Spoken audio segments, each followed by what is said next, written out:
Opa, e aí galera, beleza? Gravando mais um vídeo e bem, dessa vez estamos com um negócio um pouco interessante aqui. Como dá pra ver já é um negócio com água, então, né, tudo que tem água é interessante. Mas enfim, isso daqui é um teste, né, que eu tô fazendo pra saber se é eficiente nesse jeito. Então dá pra ver que isso daqui não é novidade aqui no canal, né? Que é eu fazendo alguma gambiarra pra fazer um water cooler, mas diferente do que eu geralmente faço aqui, eu vou estar passando água diretamente no die do processador. Então dá pra ver que aqui já tem uma gambiarra bem mais gambiarra mesmo. Isso daqui é basicamente uma peça impressa em 3D, que eu modelei, e colado com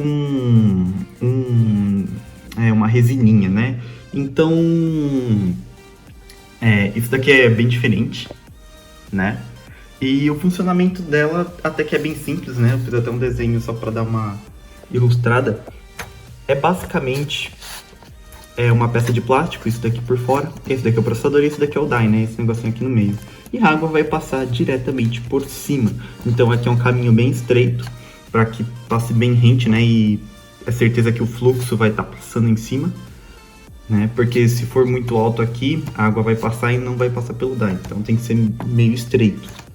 Isso daqui é um negócio que eu quero testar, que é ver se passar água direto no die é melhor ou pior do que ter uma chapa de ferro por cima. Isso daqui vai dar um contato direto com água, né? E eu não sei se isso é bom ou ruim. Porque pode ser que a água esquente rápido demais, ou pode ser até que a água não consiga esquentar por ter um efeito de estar muito quente o die e, tipo, criar uma camada de, né? Como é que eu posso dizer? Tipo aquele efeito de jogar nitrogênio líquido na mão. Mas, enfim, é um negócio que eu vou testar. Isso daqui que eu tô usando é água de torneira mesmo. Então, é até um teste para saber se vai danificar ou coisa assim. Poderia ser um líquido inofensivo aqui, mas eu decidi usar água de torneira mesmo para testar se dá ruim ou não. E é basicamente isso. O sistema aqui já tá todo montado, né? Isso daqui foi testado já várias vezes para ver se não vaza ou coisa assim. E e agora vou ligar aqui para vocês verem o fluxo que tá saindo disso aqui. Então, gente, decidi aqui trocar a bomba, só porque essa daqui tem um fluxo um pouco melhor. A outra que tava ali era menor o fluxo. Mas dá pra ver que mesmo com essa bomba aqui o fluxo não é tão alto assim. Então, um fluxo bem de boinha. E bem, é testar se só esse daqui de fluxo de água já é o suficiente. E no caso, esse daqui é um i7 de segunda geração. Não é exatamente um processador de notebook muito frio, ele esquenta bastantinho até, mas também não é um processador de desktop, né? Então aqui ainda estamos testando em baixa potência, basicamente. Né? Eu pretendo depois gravar, talvez, vídeos fazendo isso em processadores de desktop mesmo, para ver se aguentam ou não. Mas vamos primeiro ver, né, se aqui está funcionando. Então agora é a parte que eu vou ligar o sistema e mostrar para vocês como que vai. Então, gente, estamos aqui com o sistema rodando. Não parece que ele está muito ligado, até porque a fan não está ligada. Mas é porque, por algum motivo, ele tem um sistema para parar de rodar o fan quando está a temperatura baixa. E bem, tá aqui já as especificações dele. Então, é um i7 2630QM, né? Dá para ver aqui que o consumo dele é 45 watts.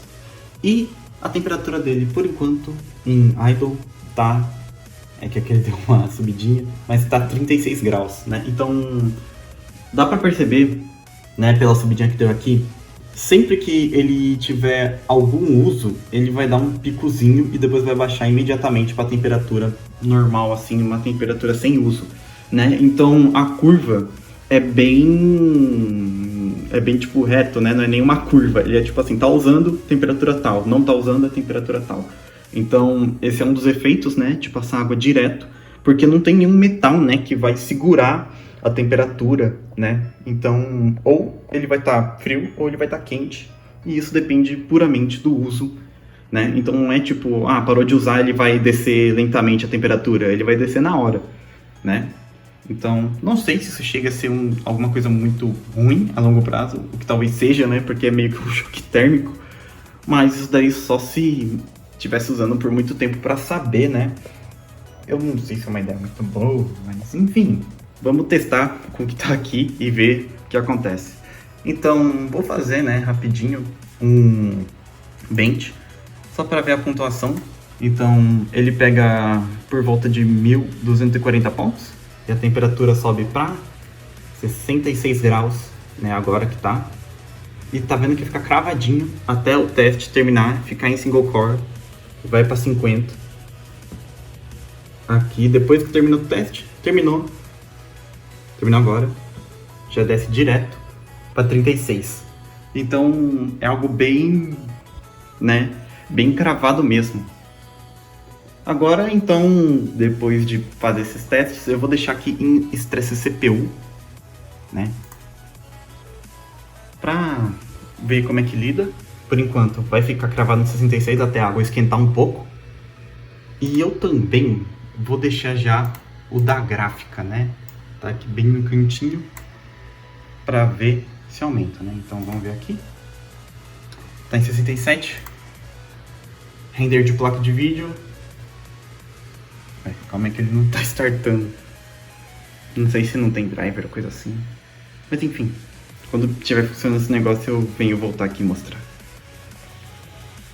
Então, gente, estou aqui testando, né, agora com o vídeo e com a CPU rodando. Dá pra ver que tá caindo a pontuação, mas a temperatura também tá baixando. Provavelmente a gente tá tendo aqui um problema de VRM.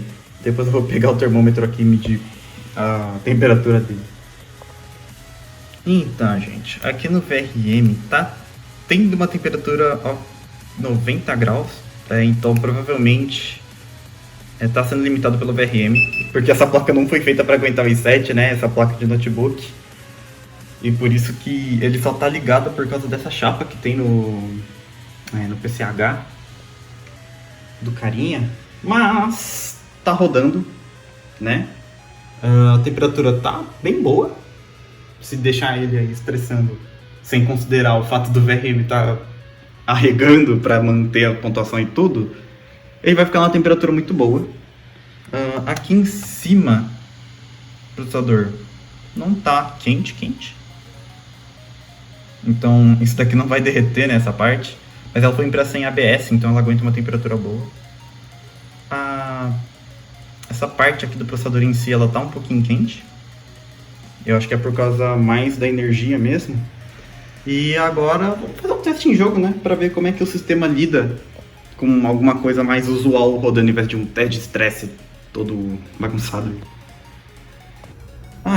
Então, galera, depois voltando aqui, faz o que? Uns 3, 4 meses. Tá aí, um bicho.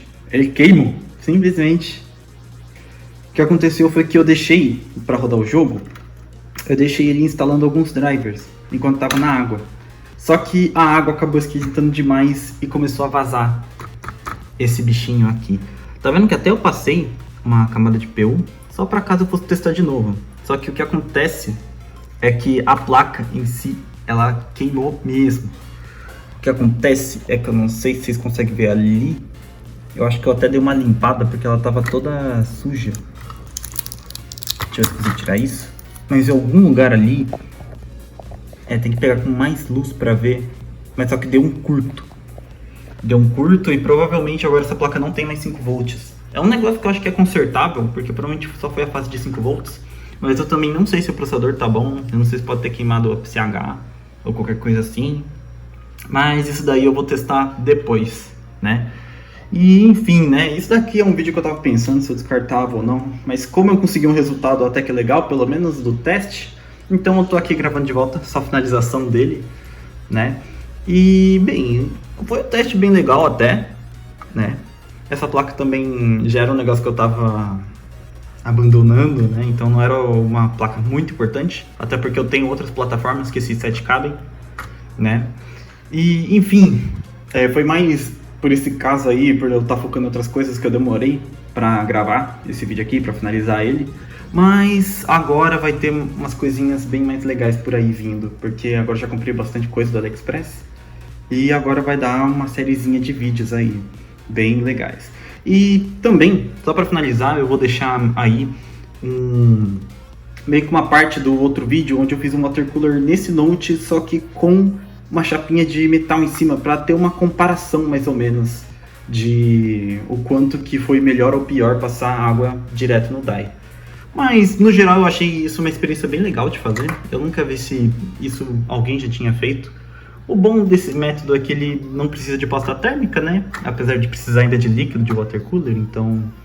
E o problema também é que eu não sei se a longo prazo isso daqui é sustentável, né? Eu não digo nem por vazar, mas sim porque talvez o processador sofra muito com esses choques térmicos, né? Causado por esfriar e esquentar muito rápido. Mas, no geral, vai ser esse o vídeo. Esperem aí que vai ter umas coisas a mais vindo. Dessa vez não vou demorar mais, sei lá, 5, 4 meses. Deve ser coisa de umas 2 semanas aí pro próximo vídeo. E então é isso. Falou, galera!